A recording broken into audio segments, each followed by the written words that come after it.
The 1920s were filled with quirky and hilarious slang that we should definitely revive today. From banks closed to Gimlet, these expressions could add some serious fun to our language. Isn't it time we bring some of this vintage charm back? Join us as we explore 20 insanely funny slang words from the Roaring '20s. Banks closed was a funny slang term from the 1920s used to let someone know that no kissing or hugging was happening. It was a playful way of saying, keep your distance, or I'm not interested in affection right now. The phrase came about in an era where social norms were changing, and it was often used in a lighthearted, teasing manner. Imagine telling someone, the bank's closed, if they leaned in for a kiss or a hug. It was a fun way to set boundaries while keeping things humorous. The bank's closed, but what was the next best place for couples to get close? Let's explore the petting pantry. But before that, don't forget to like and subscribe to the channel. In the 1920s, the term petting pantry was playful slang used to refer to a movie theater or cinema. It was meant to describe the cozy, intimate atmosphere of theaters where couples would often sit close together, sometimes engaging in affectionate behavior during the film. The term reflects the growing social scene of the time, where public displays of affection were becoming more common. It was all part of the 1920s shift towards more relaxed social norms in entertainment spaces. The petting pantry reflected social changes. But what about lonely hearts? Let's explore the canceled stamp next. Canceled stamp was a slang term from the 1920s used to describe a shy or lonely person. The phrase came from the idea of a postage stamp that had already been used, symbolizing a woman who seemed used up or no longer in the game for romance. People would use it in sentences like, "Don't be such a canceled stamp. Get out and have some fun." It reflected the social norms of the time, where women were often expected to be social and outgoing, so those who weren't were seen as left out. A canceled stamp might feel left out, but what about someone who can't dance to save their life? Let's explore corn shredder next. Corn shredder was a playful term used in the 1920s to describe someone who was a terrible dancer. The term likely came from the idea that a bad dancer's movements might resemble the awkward and noisy process of shredding corn. If someone was stumbling or unable to keep rhythm, you might hear, "Look at him, he's a real corn shredder." It was all in good fun, showing how the vibrant slang of the era used humor and imagery to describe everyday situations like dancing. A corn shredder might not impress on the dance floor, but what about someone who really knows their stuff?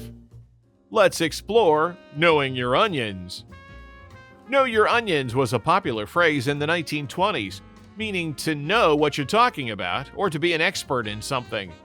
It's believed to have originated from the idea that onions were a staple food, something you'd be familiar with and understand well. If someone said, "You really know your onions," they were complimenting your knowledge or expertise. The phrase captured time's playful nature and has lingered in certain contexts, though it's not as common today. It's a fun, quirky way to show admiration for someone's skills. Knowing your onions is a great skill, but what about giggle juice? Let's explore this bubbly, fun drink next. Giggle juice was a slang term from the 1920s for alcohol, particularly during the Prohibition era when drinking was illegal. People used it to refer to anything that made them feel lighthearted or giddy, often after a few drinks. It was common to hear someone say, "Let's grab some giggle juice and head to the speakeasy." The term captured the carefree, rebellious spirit of the time as people would sneak alcohol into hidden bars, laughing and enjoying the thrill of breaking the law. Giggle juice sure made things lively, but what else was all the rage? Let's explore berries and see what made them so sweet. Berries was a slang term used in the 1920s to describe something that was excellent or really great. If someone was impressed by a new car or a smooth dance move, they might say, "That's the berries." It likely comes from the idea that berries, especially the best ones, are sweet and desirable. This cheerful, lighthearted term quickly became popular in the Roaring '20s, capturing the era's vibrant energy. It's a fun, quirky way to express excitement or approval that we could definitely bring back. Berries were the go-to term for something excellent. But what about the perfect compliment for a woman? Let's explore the term tomato. Tomato was a popular slang term used in the 1920s to describe an attractive woman. It was often used in a playful, flirtatious context, as in, she's quite a tomato. This term reflected the idea of something fresh and desirable, much like a ripe tomato. It became widely associated with the Jazz Age, where people often used creative and colorful language to describe beauty. The term eventually faded, but it was once a fun, charming way to compliment a woman's looks. A tomato was quite the compliment for a pretty woman. But what could also make a woman stand out? Let's talk about those getaway sticks. Getaway sticks was a playful slang term used to describe a person's legs, particularly a woman's. It was often used in a lighthearted or flirtatious manner, as in, she sure has some fine getaway sticks. The phrase suggests the idea that legs can help someone escape or get away quickly. The term was popular in the Jazz Age, a time full of new expressions and a fun-loving attitude, often heard in the context of admiring someone's appearance. It's a quirky, charming expression worth reviving. And speaking of silly expressions, ever heard someone dismiss something as applesauce? Let's dive into that next. Applesauce was a playful slang term used in the 1920s to mean nonsense or something that wasn't true. If someone was telling an outrageous story or giving a silly excuse, you might hear, "That's just applesauce." It was a fun way of calling out a fib or absurd claim. The term likely came from the popularity of applesauce as a common, simple dish at the time, which made it a humorous, easy way to dismiss something that didn't make sense. Applesauce was all about calling out nonsense, but what could make something seem surprisingly easy? Let's explore eggs in the coffee. Eggs in the coffee was a quirky 1920s slang phrase used to express that something was easy or simple, much like saying a piece of cake today. The phrase probably came from the idea that adding eggs to coffee was an unusual, yet simple task that didn't require much effort. Someone might say that test was eggs in the coffee, meaning it was a breeze. It reflects the era's playful approach to language and adds a fun, unexpected twist to everyday phrases. Eggs in the coffee were simple, but what made someone truly cool? Let's explore the cat's pajamas. The cat's pajamas was a playful slang term used to describe something or someone that was considered really cool or impressive. It was popular during the Jazz Age when people loved creating quirky expressions. Imagine someone saying, "That new car is the cat's pajamas." They're giving it high praise.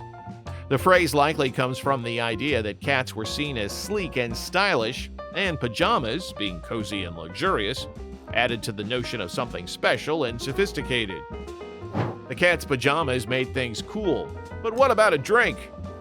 Let's dive into Dip the Bill. Dip the bill was a fun way of saying have a drink back in the 1920s. The phrase likely came from the idea of dipping a coin into a glass, which was a way to pay for drinks. It was commonly used in social settings, especially at bars and speakeasies. For example, someone might say, "Hey, let's dip the bill at that joint." It was a casual, lighthearted way to invite someone for a drink, adding to the vibrant, playful slang of the era. Dipping the bill was all about having a drink. But what happens when that drink leads to more than just a good time? Let's explore the term zozzled next. Zozzled was a fun term used to describe someone who was completely drunk or inebriated. If someone was tipsy or had too much to drink, they might be called zozzled, often with a sense of humor. For example, you could hear, he showed up to the party totally zazzled and ready to dance. It came from the playful slang of the 1920s, where exaggeration and humor were key in describing wild nights out. Feeling zazzled and in need of a smoke? Let's dive into gaspers. One of the fun slang terms from the 1920s that's worth bringing back is gasper, a nickname for a cigarette. Back then, people would casually say things like, "Mind if I light up a gasper?" It was used to refer to the habit of smoking, often in a laid-back or playful way. The term likely came from the idea of gas, as in inhaling smoke, which could make someone gasp. It was a fun, quirky way to talk about cigarettes, and lighthearted slang that's definitely ripe for revival. A gasper might light up your day, but what else was just right in the 1920s? Let's explore hotsy-totsy. Hotsy-totsy was a popular slang term in the 1920s, meaning something was perfect or just right. If someone said, "Everything's hotsy-totsy," they were telling you everything was in great shape or running smoothly. The phrase likely came from the jazz culture of the time, where upbeat, energetic vibes were celebrated. It was used to describe a situation, person, or thing that was beyond satisfactory. Basically, it was the 1920s way of saying everything was just as it should be.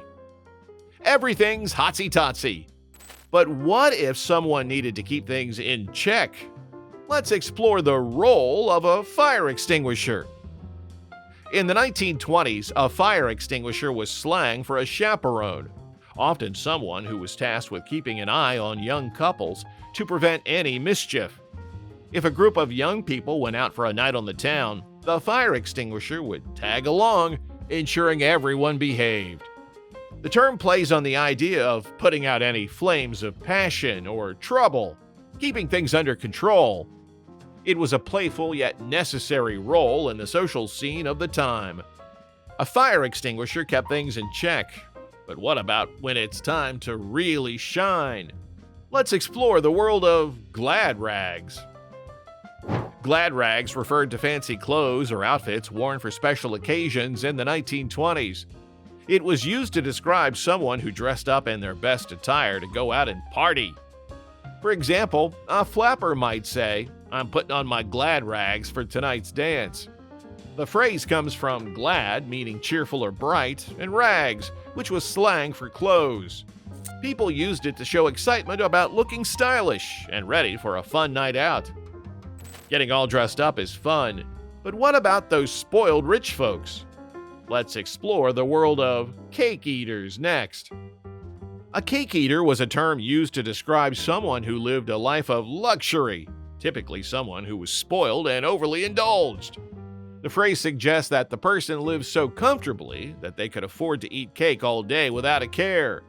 It was often used to poke fun at the wealthy elite who were seen as out of touch with the struggles of everyday people.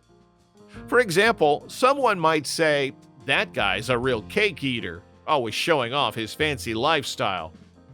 So, a cake eater lives in luxury. But what's worse than being bored at a party? Let's explore gimlets next. A gimlet was a term used in the 1920s to describe a boring or dull person, someone who lacked excitement or charm.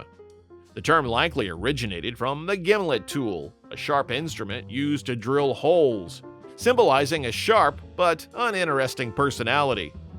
In conversation, someone might say, "Don't hang out with Ted, he's a real gimlet." It highlighted a person who didn't add much to the fun or energy of a group, making it a perfect word for someone who was a party pooper. And there you have it, 20 hilarious slang words from the 1920s that definitely deserve a comeback. Which one was your favorite, and which would you use today? Let us know in the comments. If you enjoyed this trip back in time, don't forget to like, share, and subscribe for more fun content.